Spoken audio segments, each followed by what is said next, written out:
আপনারা যারা কৃষক বন্ধু প্রকল্পে পুরনো ভোটার কার্ড দিয়ে আবেদন করেছিলেন, অর্থাৎ ডাব্লুবি দিয়ে যে শুরু সিরিয়াল নাম্বারের ভোটার কার্ড, তাহলে কিন্তু আপনাদের আবারও নতুন ভোটার কার্ড নাম্বার জমা করতে হবে।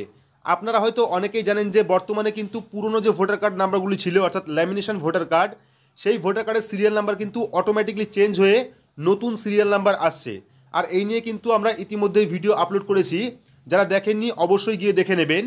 তাই এবার কিন্তু আপনাদের যাদের কাছে নতুন ভোটার কার্ড এসছে, অর্থাৎ নতুন সিরিয়াল নাম্বারে ভোটার কার্ড যাদের কাছে এসছে বা যারা এখনও পর্যন্ত নতুন সিরিয়াল নাম্বারে ভোটার কার্ড পাননি, তাদের প্রত্যেকেই কিন্তু কৃষক বন্ধু প্রকল্পে একটি নতুন ফর্মের মাধ্যমে নতুন ভোটার কার্ড নাম্বার জমা করতে হবে। তো কিভাবে আপনারা ভোটার কার্ড নাম্বার জমা করবেন, তার জন্য কিভাবে ফর্ম ফিল আপ করবেন, ফর্ম কোথায় পাবেন, কোথায় জমা করবেন, তার বিস্তারিত কিন্তু ভিডিওর মধ্যে থাকছে।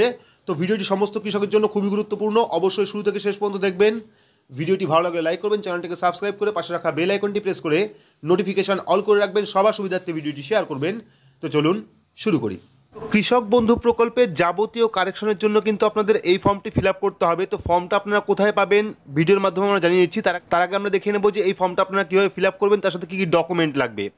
তো এখানে দেখতে পাচ্ছেন কৃষক বন্ধু সুনিশ্চিত আয় নতুন প্রকল্পের সংযোজন ও সংশোধনের জন্য আবেদনপত্র, দুয়ারে সরকার নিবন্ধীকরণ নাম্বার। তো এখানে দুয়ারে সরকার ক্যাম্পে যখন জমা দেবেন তখন কিন্তু আপনাকে এখানে অ্যাপ্লিকেশন নাম্বার দিয়ে দেবে। এখানে চলে এসেছে সহকৃষি অধিকর্তা, এখানে থাকবে ব্লকের নাম এবং এখানে থাকবে আপনার জেলার নাম, ঠিক আছে।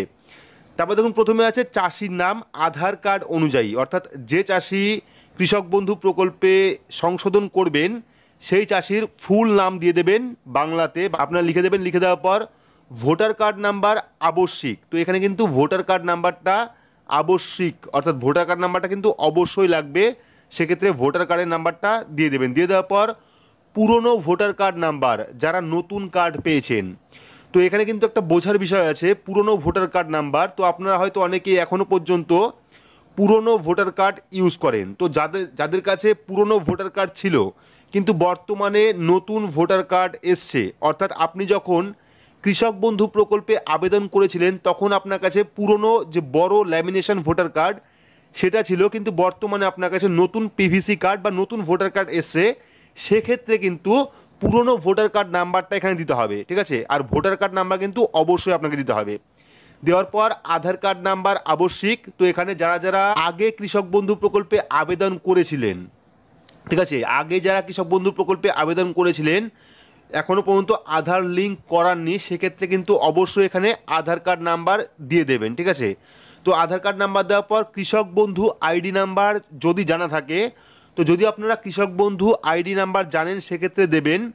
যদি না জেনে থাকেন সেক্ষেত্রে আপনারা কৃষক বন্ধু .net ওয়েবসাইটে গিয়ে সেখানে আপনার স্ট্যাটাস চেক করে দেখিয়ে দেবে কৃষক বন্ধু আইডি নাম্বার বা কেবি আইডি নাম্বার, সেক্ষেত্রে সেই কৃষক বন্ধু আইডি নাম্বার লিখে দেবেন। লিখে দেওয়ার পর সচল মোবাইল নাম্বার আবশ্যিক, অর্থাৎ যে মোবাইলটা বর্তমানে চালু আছে বা খোলা আছে সেই মোবাইল নাম্বারটা এখানে দেবেন। দেওয়ার পর যদি অতিরিক্ত কোনো ফোন নাম্বার থাকে, অর্থাৎ এক্সট্রা যদি কোনো ফোন থাকে, সেক্ষেত্রে আপনি কিন্তু এখানে অতিরিক্ত মোবাইল নাম্বারের জায়গায় আরও একটি মোবাইল নাম্বার দিতে পারেন। তো মোবাইল নাম্বার দেওয়ার পর ইমেল আইডি, যদি আপনার ইমেল আইডি থাকে সেক্ষেত্রে দেবেন, না থাকলে দেওয়ার দরকার নেই। তারপর চলে এসে সংশোধনের জন্য ব্যাংকের তথ্য, সিঙ্গেল অপারেটর অ্যাকাউন্ট, অর্থাৎ সিঙ্গেল অ্যাকাউন্ট লাগবে সংশোধনের জন্য ব্যাংকের তথ্য। তো যদি আপনি ব্যাংক অ্যাকাউন্ট চেঞ্জ করতে চান বা ব্যাংকের কোনো রকম সংশোধন করতে চান, সেক্ষেত্রে প্রথমে অ্যাকাউন্ট হোল্ডার নেম, অর্থাৎ যার নামে অ্যাকাউন্ট আছে তার নাম লিখবেন। লেখার পর অ্যাকাউন্ট